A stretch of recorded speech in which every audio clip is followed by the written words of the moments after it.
Un autre point important, c'est la gestion de votre temps perso et de votre temps pro. Non, cet équilibre. Et je pense que c'est un énorme défi quand on parle des réseaux sociaux parce que d'une, on peut avoir cet enthousiasme au début de créer du contenu tout le temps et ça peut amener à consacrer beaucoup de temps qui va impacter sur votre vie perso. Les réseaux, ça peut vraiment être très chronophage si vous prévoyez pas un cadre pour publier mais aussi pour consommer. Hey, bienvenue dans le podcast Être audacieuse. Je suis Tiffany, coach de vie pour les femmes indépendantes et entrepreneurs. Je partage avec vous les outils pour vivre pleinement votre vie, vos choix, tout en gérant votre esprit et en vivant vos émotions. Allez, on embarque! Salut mes chères auditrices et mes chers auditeurs, parce que je sais aussi qu'il y a des auditeurs. Aujourd'hui, on va parler de la réalité, de la face cachée des créateurs de contenu. Et notamment et surtout ceux qui débutent, ou peut-être ceux, pas forcément qui débutent, mais ceux qui n'ont pas forcément percé.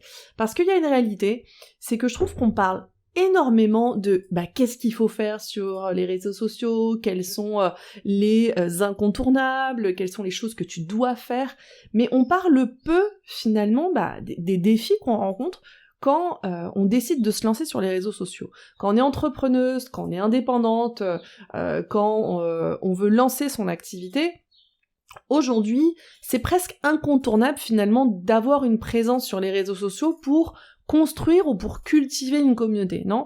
Je dis pas que c'est obligatoire, je pense qu'il y a aussi d'autres façons de faire, le bouche à oreille, je pense, fonctionne encore très bien, il y a beaucoup de réseaux qui peuvent se faire comme on faisait à l'époque, physiquement, en présentiel, mais quand nous sommes des personnes, par exemple, comme moi, qui sont vraiment des infopreneurs et on travaille avec le secteur digital, c'est vrai que les réseaux sociaux, c'est assez l'idéal parce que tu peux connecter avec tes futurs clients, avec une communauté. Tu peux tester aussi ton message, tu peux tester la façon dont tu fais ton message.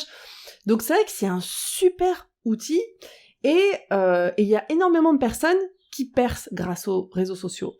Mais il y a aussi une réalité, c'est pas toujours idyllique et ceux qui réussissent, ça représente une petite fraction finalement par rapport au nombre de personnes qui essaient constamment de percer et qui travaillent beaucoup et qui donnent beaucoup d'énergie aux réseaux sociaux sans vraiment avoir un retour sur investissement quelque part. Et aujourd'hui, j'avais envie un peu de parler de ça. J'avais envie de parler en toute transparence, des coulisses finalement des créateurs de contenu et en l'occurrence moi qui cherche à construire une communauté solide, mais qui finalement donne beaucoup sans un retour et un impact aussi conséquent finalement de toute l'énergie qu'on donne, surtout au début.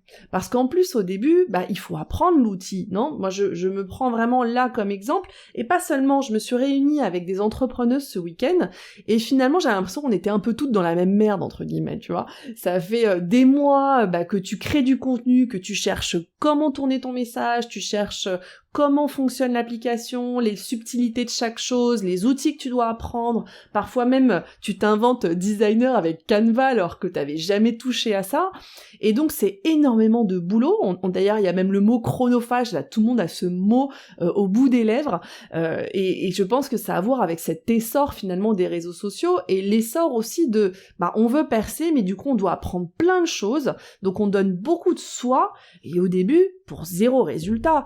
C'est-à-dire que moi au début, et même encore aujourd'hui, c'est-à-dire que je pouvais passer plusieurs heures même à créer un Reels pour qu'il y ait 5 personnes qui le voient, 0 like. Et ça demande du temps et je trouve qu'on n'en parle pas assez parce que finalement on invite la frustration et aussi on se sent seul face à ça parce que on se compare seulement avec les personnes qui réussissent.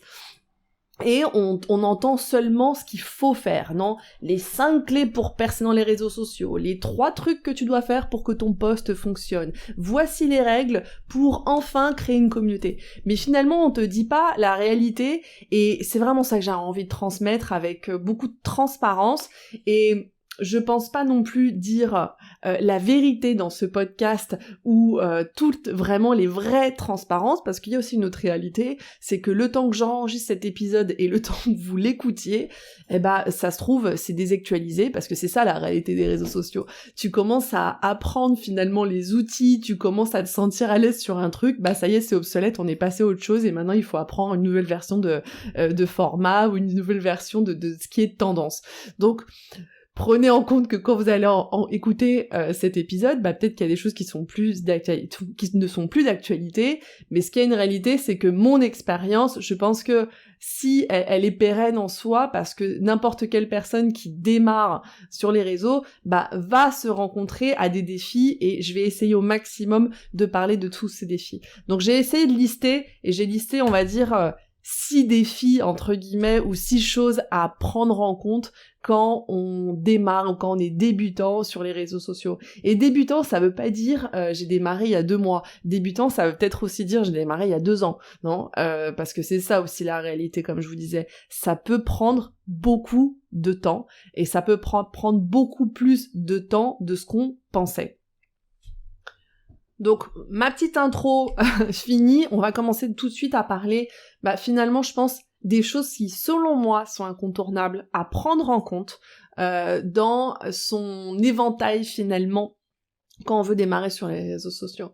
La première chose, c'est la patience. Merde, on n'en parle pas assez, ça. Il faut être patient en tant que créateur de contenu sur les réseaux sociaux.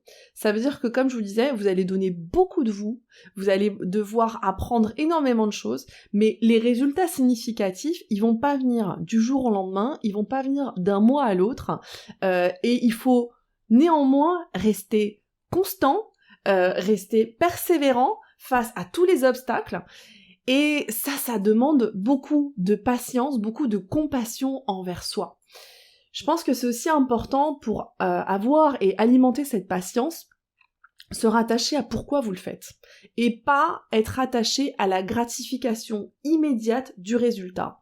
Parce que quand on poste et qu'on est finalement sa finalité, c'est la quantité de likes que je vais eu, ou de commentaires, ou de partages, ou nombre de vues sur notre reel, finalement c'est ultra frustrant, quoi, parce que avant finalement avoir vraiment un impact, il peut se découler plusieurs mois. Alors que si on est plutôt connecté à le pourquoi on le fait, qu'est-ce qui vous anime? Pourquoi vous avez décidé d'ailleurs de vous mettre sur les réseaux sociaux?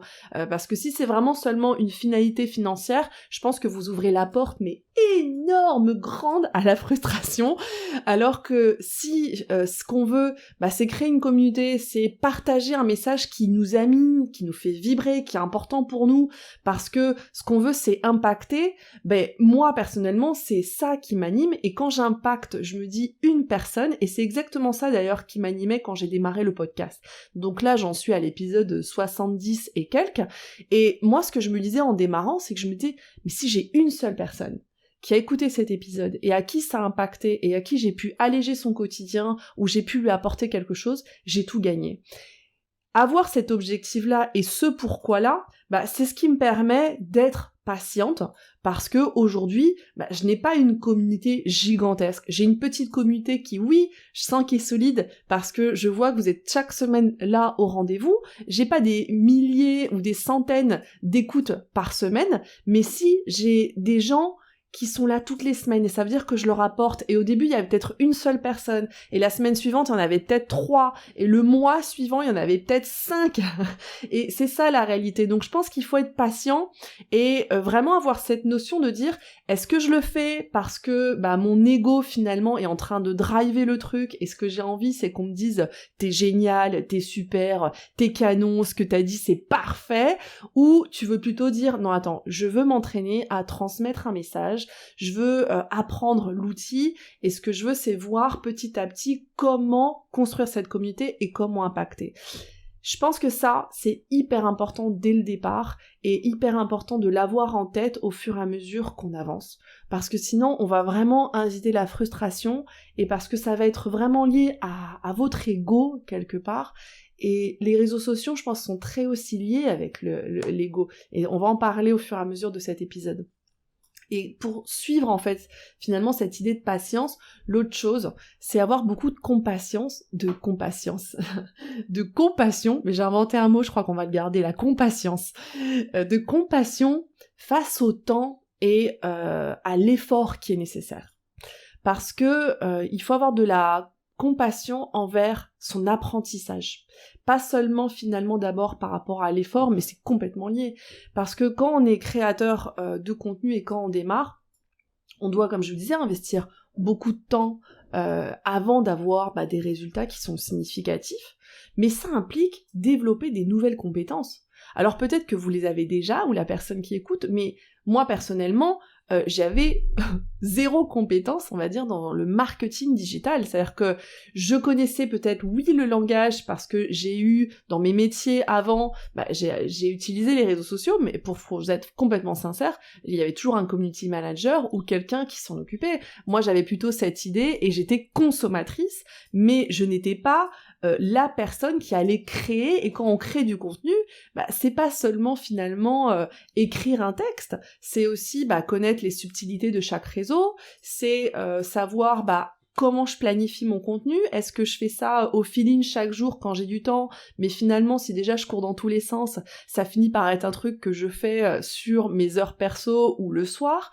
Souvent on perd beaucoup de temps à la consommation aussi, on va en parler de ça, mais qu'est-ce que je décide de faire? Il faut regarder une stratégie, qu'est-ce qui a du sens pour moi, parce qu'au début on se dit attends, je vais commencer à poster tous les jours, et au bout d'un moment on se rend compte à quel point c'est chronophage et qu'on passe notre vie sur les réseaux, et peut-être qu'on veut plutôt créer une stratégie de planification qui est faisable. Il faut aussi aborder des tâches qui ont à voir avec du design, peut-être qu'on sait pas du tout. Moi, Canva, aujourd'hui, je me sens vachement plus à l'aise, mais alors, je vais être complètement sincère, Canva, c'était un cauchemar. Mais je me suis vue me mettre en colère avec Canva, péter un câble face à mon ordinateur parce que j'y arrivais pas, je comprenais pas comment utiliser le truc, et j'espère peut-être que ça va vous faire du bien d'écouter ça, parce que je pense que je suis pas l'unique. On dit, maintenant que je comprends Canva, je me rends compte à quel point Canva est simple, comment c'est intuitif. Mais c'est comme filer un iPhone à ma voisine qui a 90 balais. Oui, l'iPhone c'est hyper intuitif. Au début elle va ultra galérer, et c'est exactement ce qui m'est arrivé. Donc il y a plein de tâches qui sont liées à la création de contenu, qu'il faut savoir appréhender, qu'il faut savoir se familiariser, surtout pour les faire à sa façon. Mais au début, c'est une énorme galère. Comprendre aussi les hashtags, comprendre les mots-clés, comprendre les titres, comprendre ce qui va fonctionner, ce qui doit être mis en avant, comment engager avec l'audience. Ça aussi, c'est une réalité. Quand les gens commencent à te répondre, tu te dis, mais merde, mais qu'est-ce que je lui réponds à lui? Et qu'est-ce que je dis? Tout le monde n'a pas cette fluidité sociale, on va dire, dans le sang. Et moi je le partage en toute transparence, et ça m'arrive encore aujourd'hui. Parfois je vois des gens qui mettent des commentaires, je les connais pas. Alors ça c'était au tout début, je me disais mais merde, en plus je les connais pas ces gens-là qui me répondent. Et oui, Tiff, tu veux créer une communauté, donc forcément tu vas attirer des gens que tu connais pas, et ça c'est de plus en plus réel aujourd'hui. Je commence à me sentir un petit peu plus à l'aise, mais au début tu te dis mais qu'est-ce que je lui dis, qu'est-ce que je réponds, un merci, un petit cœur. Comment je rebondis, et comment j'intègre des call to action. Au début, je voyais le truc CTA. Ça veut dire quoi, CTA? Je me rappelle toujours quand j'ai posé la question à mon mec, mais ça veut dire quoi, CTA? Call to action. Oui, parce qu'en fait, au début, tu commences à partager, et après, tu te rends compte, merde, faut peut-être que je parle aussi que j'ai un site internet, ou que j'offre certaines choses. Donc, il y a énormément de choses, finalement, qu'on doit apprendre, qui font partie du marketing digital, et qu'on prend pas en compte quand on démarre aussi sur les réseaux sociaux. Et là, je pense que c'est important de s'apporter énormément de compassion, et apporter aussi un peu de fun quelque part, parce que de rire de soi-même, parce qu'il y a plein de choses que vous allez vous sentir complètement nul, vous allez être complètement paumé, et au lieu de créer un drame là-dessus, parce qu'on quand on démarre dans quelque chose de nouveau, tout le nouveau nous tombe à la gueule quelque part.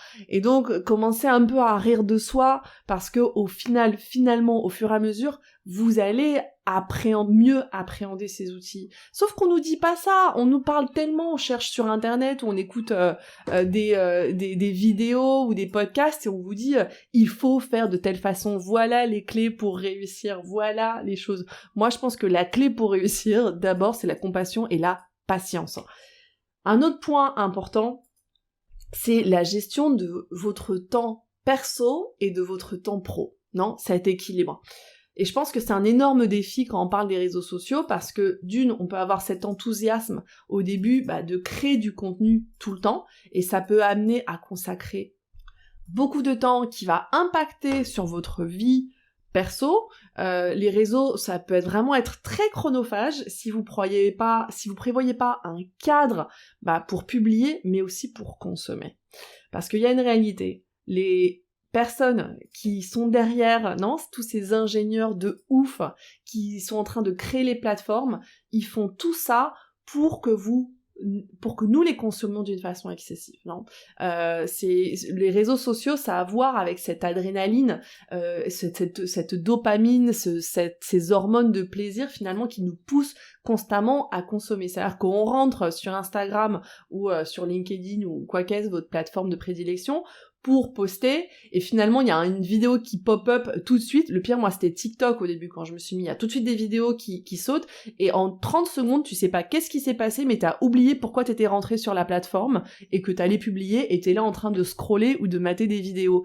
Et ça veut seulement dire que, on a un cerveau humain qui adore le plaisir, et qui adore finalement se divertir, donc forcément, quand on rentre sur les réseaux sociaux, on peut vite perdre quelques minutes, voire des heures. Et d'ailleurs, quand on parle des utilisations, je regardais un peu pour préparer ce podcast, combien de temps les gens passent. Et je voyais des chiffres monstres. Alors ils te disent entre 2 à 3 heures en moyenne par jour. Mais quand t'es plus jeune, ils te disaient entre 4 et 5 heures, et à la limite, quand t'es plus âgé, 1 à 2 heures. Mais même ça, c'est énorme! C'est énorme le temps qu'on passe sur les réseaux sociaux.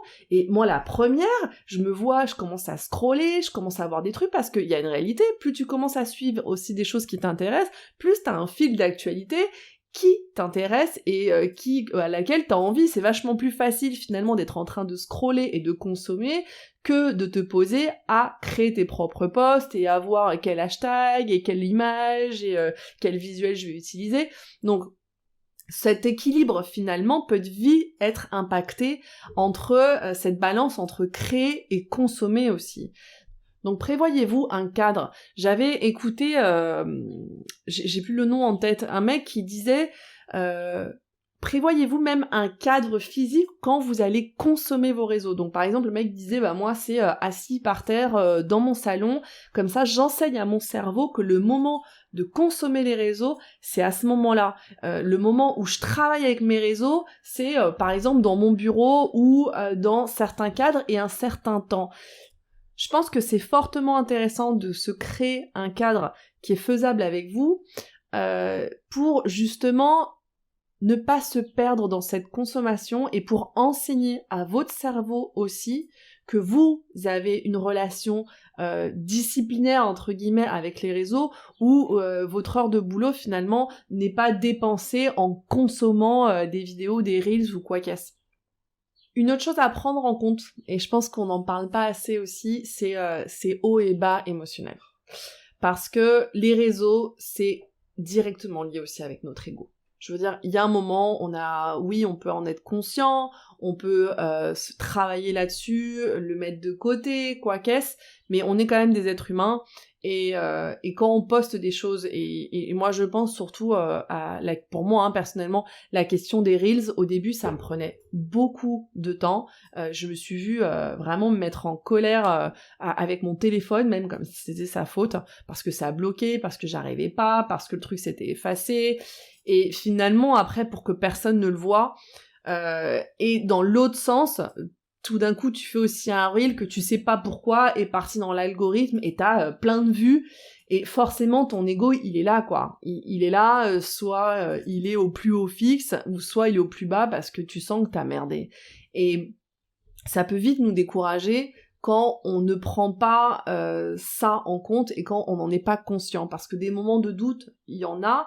Des moments de frustration, il y en a, parce que quand on se met sur les réseaux sociaux, on s'expose. On expose son être, on expose son message, on expose quelque chose qui nous anime et on a tendance à valider ce qui nous anime en fonction du regard des autres. Alors même si on travaille dessus, on peut se faire coacher ou quoi qu'est-ce, faire plein de développement personnel, il y a un moment, on reste quand même des humains et il faut voir aussi comment on gère ce qui nous affecte. Qu'est-ce qu'on en fait avec ça, et surtout quand on a très peu de retours. Donc moi ce que je vous dirais, c'est de vous rattacher encore à nouveau dans ce pourquoi que je vous disais, et moi quelque chose personnellement qui m'aide beaucoup, c'est de me rattacher à me dire que je le fais pour apprendre et pas forcément pour réussir. Ça veut dire que chaque reels ou chaque chose que j'écris ou chaque test que je fais, au lieu de le prendre personnellement en disant mais attends mais t'es nul, ça va pas fonctionner, tu vois les gens ne t'aiment pas, non, c'est je suis en train d'appréhender, je suis en train d'apprendre l'outil et de voir qu'est-ce qui fonctionne le mieux, à quoi répondent les gens, et pas et se détacher finalement de cet impact personnel sur sa propre valeur. C'est-à-dire que le like ou la quantité de vues ou la quantité de commentaires que vous avez dans vos réseaux n'ont rien à voir avec votre valeur. Et ça, je pense que c'est hyper important de s'en rendre compte parce que ça ouvre vraiment la porte sinon à beaucoup de frustration et à lyncher l'amour de soi, entre guillemets. Mais votre amour que vous portez à vous-même et l'amour que vous portez à votre message, à vos projets, n'a rien à voir avec votre résultat sur les réseaux sociaux. Les réseaux sociaux, c'est un outil qu'on doit apprendre et ça a à voir avec beaucoup de règles que mettent en place les gens des réseaux sociaux, les règles de LinkedIn, les règles d'Instagram ou de YouTube. Donc ça n'a pas à voir avec votre message et avec votre projet et sur la valeur de ce que vous vous offrez au monde. Donc après, il faut seulement arriver à construire une relation entre je joue le jeu avec les cartes que eux me donnent, mais ça veut pas dire qu'à chaque fois on gagne. Et ayez conscience de ça, pour ne pas finalement faire les montagnes russes face à vos réseaux sociaux et par rapport à tout ce que vous créez. Et là, c'est intéressant aussi de parler de la comparaison, parce qu'on est sur les réseaux, on consomme et on va comparer, non ? On est humain, on va comparer. Ça peut être un énorme piège avec des effets assez négatifs. Comparez-vous avec votre propre progrès, avec vos propres avancées, avec votre parcours. Je veux dire, on a tous commencé à un point zéro. Oui, il y a des personnes peut-être qui ont bénéficié d'un algorithme beaucoup plus clément, ou parce qu'il y avait moins de personnes sur les réseaux sociaux, ou parce qu'ils ont tout de suite trouvé comment véhiculer leur message, ou avec une identité forte. Oui, mais je veux dire, il y a un moment, on a tous démarré avec zéro. Et si on se compare constamment avec la ligne d'arrivée des autres, ben c'est pareil, on invite encore plus la frustration. Comparez-vous avec votre propre évolution, parce que finalement, je pense aussi que ce qui fonctionne sur les réseaux, et ce qui est durable sur le long terme, c'est faire du vous. Et vous êtes unique, avec votre authenticité, votre unicité. Et donc, arrêtons à chaque fois de vouloir faire comme les autres. Je pense que la comparaison, si c'est intéressant pour s'inspirer et pour pouvoir voir qu'est-ce que vous pouvez créer à partir de cette inspiration, ou pour pouvoir voir aussi qu'est-ce qui est possible. C'est-à-dire que c'est plus une étude de marché, entre guillemets, mais pas pour comparer vos résultats. Et en parlant de tout ça, des hauts et des bas, et des comparaisons, et du fait qu'il faut attendre, et de la patience, que tout ne fonctionne pas, parce que il y a beaucoup de on-dit quand on parle des réseaux, et on dit qu'il faut 18 mois ou 2 ans pour pouvoir commencer à avoir un certain résultat significatif. J'en sais pas. Moi, je suis à plus d'1 an. Oui, je vois des résultats. Je commence à les voir, mais ça fait vraiment pas longtemps. Et franchement, les résultats ne sont pas à la hauteur de tout l'effort que je produis. Maintenant, ce qui est à la hauteur, c'est ma croissance à moi dans mon apprentissage. Et je pense que ça peut être intéressant que vous ayez des petites stratégies pour rester motivé. Et une d'elles, par exemple, c'est définir des objectifs qui sont réalisables, qui sont faisables pour par rapport à qui vous êtes, par rapport à votre rythme de vie. Et j'ai envie de dire aussi, construisez vos propres règles. Et ça a à voir avec, il y a beaucoup de il faut faire de telle ou telle façon, non. Et je trouve que c'est aussi un peu triste quelque part parce qu'on voit beaucoup de personnes qui font toutes la même chose et on teste tous, et moi la première, je teste des choses que font les autres. Mais il y a un moment, est-ce que c'est vraiment durable sur le long terme? Est-ce que c'est réaliste avec la personne que vous êtes? Est-ce que ça colle avec le message que vous voulez transmettre? Donc essayez un maximum de faire votre propre règle, non? On dit il faut poster telle quantité de posts, il faut être là, présent tous les jours. Bah moi il y a des fois j'ai vraiment envie d'être présente et envie de partager des choses dans les stories, et il y a des fois mais pas du tout quoi. Donc oui je planifie, j'essaie qu'il y ait une certaine constance, mais il y a un moment, ma priorité aussi c'est ma relation avec moi-même. Et c'est ça aussi je pense qui fait la pérennité des choses et s'il va faire l'impact. Vous allez impacter en fonction de qui vous êtes et vous allez impacter en fonction d'où vous êtes. Et n'essayons pas non plus d'avoir l'impact de Beyoncé demain. Alors peut-être oui c'est votre objectif, mais voyez aussi de voir comment vous pouvez le faire pour pouvoir respecter un maximum qui vous êtes. Et ça je pense que c'est une stratégie pour pouvoir rester motivé, parce que quand on fait quelque chose qui n'est pas du soi, bah, c'est un peu difficile de rester motivé sur le long terme. Célébrez aussi votre petite victoire d'apprentissage. Parce qu'on peut pas forcément toujours célébrer l'impact qu'ont nos actions, mais si on peut célébrer le fait de dire oh, aujourd'hui ça m'a pris que 2 heures au lieu de 4 sur Canva. Moi je célébrais vachement de ça. Célébrer les petites choses que il y a quelques semaines, j'ai fait mon premier reel relativement en un court temps, rapidement, et quelque chose qui me ressemblait, et ça a été fluide. Waouh, je me suis célébré ça. Ce que j'ai pas célébré l'impact qu'il a eu. J'ai surtout, et d'ailleurs, je trouve qu'il a eu il a eu un impact plus solide que les autres. Mais j'ai surtout célébré le fait que je dis, waouh, après 1 an de galère, j'ai réussi à faire un truc qui me ressemble, que ce soit fluide et sans me mettre en colère aussi. Apprenez aussi à faire les choses par vous-même pour pouvoir les déléguer. Non, moi j'ai galéré pendant 1 an avant de déléguer les choses. Alors j'ai une merveilleuse personne qui m'allège énormément maintenant avec les réseaux sociaux, mais j'ai dû avant apprendre pour pouvoir comprendre le langage, comprendre ce que je voulais, de quelle façon. J'interviens aussi toujours beaucoup aussi dans cette construction de la mise en forme, mais faites-le aussi, et c'est là on revient à la célébration de l'apprentissage, pour pouvoir apprendre, pour pouvoir comprendre, pour pouvoir le faire à votre façon, et pour pouvoir la suite le déléguer, pour pouvoir vous consacrer à votre zone de génie. Ça aussi c'est intéressant, parce que quand on veut aussi créer plus d'impact, il y a une réalité, plus de communauté, plus de personnes, plus de travail, et il y a un moment, ça va vous sortir aussi de votre zone de génie. Votre zone de génie, c'est ce que vous offrez. Donc, essayez de voir de comment vous pouvez célébrer votre apprentissage pour pouvoir le déléguer par la suite. Et partagez vos galères. On n'en parle pas, on reste isolé dans notre coin. Ce week-end, je voyais ces entrepreneuses, et ben finalement, on parlait tous de la même galère. Soit il y en a une qui avait un réseau monstre, et en l'occurrence, elle a, je sais plus de 60 000 personnes qui la suivent, mais avec beaucoup de difficultés à convertir. L'autre, elle n'arrive pas à percer, à avoir de l'impact et des gens qui la suivent. L'autre, elle n'arrive pas à trouver de quelle façon elle peut véhiculer son message. Partageons ça aussi, parce que c'est la réalité des créateurs de contenu qui débutent ou qui ne débutent pas forcément, mais qui sont là depuis un moment et qui rament, quoi, et qui nagent à contre-courant. Donc finalement, ça fait du bien aussi de se soutenir avec les autres et d'entendre ce type de témoignage. Donc pour finir cet épisode, où je voulais vous partager en toute transparence les galères que c'est, la gratification aussi que ça peut être quand on regarde le travail qu'on a réussi à faire, l'apprentissage qu'on a réussi à faire, et quand on voit que ça commence à prendre. C'est-à-dire que moi là je suis en train de voir que oui, les gens commencent à me suivre, les gens commencent à rester, les gens commencent à interagir, les gens commencent à m'écrire. C'est gratifiant, ce n'est pas à la hauteur de toute l'énergie et tout le travail que je mets là-dedans, mais oui, se rattacher à ce pourquoi, le pourquoi vous le faites, pourquoi ça vous anime, pourquoi vous avez choisi de le faire, pourquoi vous avez choisi de véhiculer ce message, pourquoi vous voulez partager votre offre, parce que vous pensez que ça peut faire vibrer aussi les autres. Et gardez à l'esprit que la construction d'une communauté solide, ça demande de la patience. et beaucoup de patience encore, et encore beaucoup de patience, et de la persévérance, non?